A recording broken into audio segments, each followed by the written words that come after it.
ছোৱালীজনীয়ে কি পাব? ছোৱালীজনীৰ অধিকাৰ কি থাকিব? আমি লিভ ইন ৰিলেশ্যনশ্বিপক আমি বেয়া বুলি কোৱা নাই, কিন্তু যিকোনো ৰিলেশ্যনশ্বিপতে মানুহে দায়িত্ব গ্ৰহণ কৰিব লাগিব। এজনী ছোৱালীক যদি মই লগত ৰাখিছোঁ, তাৰ এটা আইনী আৱৰণ থাকিব লাগিব। যদি এটা লিগেল কাভাৰেজ নাথাকে, ছোৱালীজনীয়ে অধিকাৰ ক'ত পাব? জেণ্ডাৰ ইকুৱেলিটি, ই জেণ্ডাৰ বায়াজ হ'ব নোৱাৰে। অধ্যক্ষ মহোদয়, সেইকাৰণে আমি এই UCCত কৈছোঁ যে লিভ ইন ৰিলেশ্যনশ্বিপত থকা সকলে এমাহৰ ভিতৰত ৰেজিষ্টাৰ কৰিব লাগিব। বাট মোৰ দেন ৰেজিষ্ট্ৰেশ্যন, আমি ইয়াতে কৈছোঁ যে লিভ ইন ৰিলেশ্যনশ্বিপত যদি কোনোবা সন্তান জন্ম হয়, সেই লিভ ইন ৰিলেশ্যনশ্বিপত থকা দুয়োগৰাকী ল'ৰা ছোৱালীয়ে পিতৃ মাতৃৰ নাম সন্তানক দিব লাগিব। ইয়াত বিৰোধিতা কৰিবলগীয়া কি আছে? অধ্যক্ষ মহোদয়, লিভ ইন ৰিলেশ্যনশ্বিপত আছোঁ, ছোৱালীগৰাকীক এৰি দিলোঁ, তাই ভৰণ পোষণ পাব লাগিব নে নালাগিব? তাই যদি ভৰণ পোষণ নাপায়, তাই কেনেকৈ জীৱনটোক নতুন ৰূপত গঢ় দিব? সেইকাৰণে আমি ইয়াতে কৈছোঁ যে লিভ ইন ৰিলেশ্যনশ্বিপ যদি কোনোবাই ত্যাগ কৰে, এগৰাকী ছোৱালীয়ে কোৰ্টলৈকে গৈ সম্পত্তিৰ অধিকাৰ দাবী কৰিব পাৰিব। সেই ছোৱালীজনীয়ে সম্পূৰ্ণ পত্নীৰ অধিকাৰ দাবী কৰিব পাৰিব। ইয়াক যদি আমি বিৰোধিতা কৰোঁ, তাৰ মানে আমি কি কৰিব খুজিছোঁ? ছোৱালীজনীৰ লগত 7 বছৰ থাকিম, 8 বছৰ থাকিম, আৰু এটা ৰাতিপুৱা পৰিত্যক্ত কৰি এৰি দিম। Can it be allowed in a civilise society? Can it be allowed in a civilized society? আজি আমি লিভ ইন ৰিলেশ্যনশ্বিপৰ সমাপ্তিৰ সময়তো ইয়াক আমি সমাপ্ত কৰিব পাৰোঁ, কোনো কথা নাই, কিন্তু we have to take care of our partner. We have to give legality to our children. আৰু এটা লিভ ইন ৰিলেশ্যনশ্বিপ গুৱাহাটীত থাকিব, এটা লিভ ইন ৰিলেশ্যনশ্বিপ দিল্লীত থাকিব, সেইটো নহয়। At a time, one live-in relationship is allowed. অৰ্থাৎ লিভ-ইন ৰিলেশ্যনশ্বিপতো পলিগেমি থাকিব নোৱাৰিব। There cannot be any polygamy even in the live-in relationship. ইয়াতকৈ ভাল কি হ'ব পাৰে অধ্যক্ষ মহোদয়? আজি কালিৰ পৰা পৰহিৰ পৰা ছ'চিয়েল মিডিয়াত আপোনালোকে পাব কিমান ছোৱালীয়ে নিজৰ কথা লিখিছে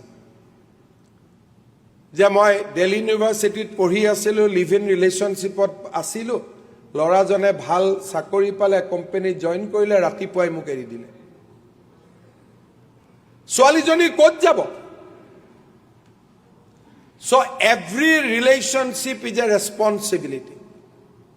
ইয়াত আমি ফ্ৰী উইল, যি ইচ্ছা তাকে কৰিম, ইট কেনট বি এলাউড। অধ্যক্ষ মহোদয়, ইয়াত আমি এইখিনিও কৈছোঁ, যদি 21 বছৰতকৈ ছোৱালীজনী কম হয়, দেন পুলিচে দেউতাক মাকক খবৰ দিব বাধ্য থাকিব। দিল্লীত পঢ়িব পঠাইছোঁ, মুম্বাইত পঢ়িব পঠাইছোঁ, লিভ ইন ৰিলেশ্যনশ্বিপত আছোঁ, একো গম নাপাওঁ। দেউতাক মাকে গ'লে সেইদিনাখনৰ কাৰণে বেলেগ ল'ৰাটো হোটেলত গুচি যায়, দেউতাক মাক আহে, দেখা পাই যে চব একে আছে। যেতিয়ালৈকে ছোৱালীজনীৰ বিবাহৰ বয়স নহয়, 21 বছৰৰ তল হ'লে পুলিচে দেউতাক মাকক খবৰ পঠিয়াব। আমি ইণ্টাৰফেয়াৰ নকৰোঁ, আমি বেডৰুমত নোসোমাম, বেডৰুমত দেউতাক মাক সোমাম। ছোৱালীৰো 18 নহয়, ইয়াত যিকোনো দুইজনৰ 21 বছৰ হ'ব লাগিব, because it is not marriage, it is live in relationship. ইয়াত দুইজনৰ বয়স 21 হ'ব লাগিব, আৰু লিভ ইন ৰিলেশ্যনশ্বিপ 18ৰ পৰা 21লৈকেও হ'ব পাৰে। খালি আমি ইমানেই কৈছোঁ যে আমি দেউতাক মাকক জনাই দিম যে your children are in live in relationship. দেউতাক মাকৰ সন্মতি থাকিলে আমাৰ ক'বলগীয়া একো নাই, বা নাথাকিলেও যিখিনি দেউতাক মাকে কৰিব তাত পুলিচ নাযায়।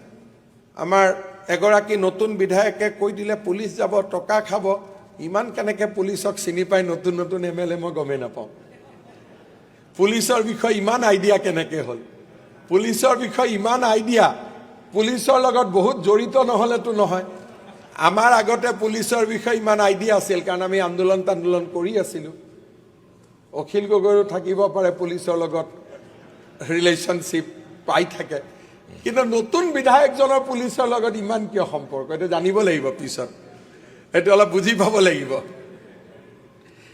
অধ্যক্ষ মহোদয় যদি 18 বছৰৰ তলত হয় লিভ ইন ৰিলেশ্যনশ্বিপৰো অনুমতি নাথাকে আৰু লিভ ইন ৰিলেশ্যনশ্বিপত যদি তথ্য মিছা প্ৰদান কৰে তাৰো ওপৰত পুলিচে বা আইনে আদালতে ইণ্টাৰফেয়াৰ কৰিব পাৰিব অধ্যক্ষ মহোদয় এখন UCC হ'ল ভাৰতৰ সভ্যতাৰ হাজাৰ বছৰৰ শিক্ষাৰ আৰু সংস্কৃতিৰ ইভলিউশন ये कोई एक दिन में नहीं हुआ है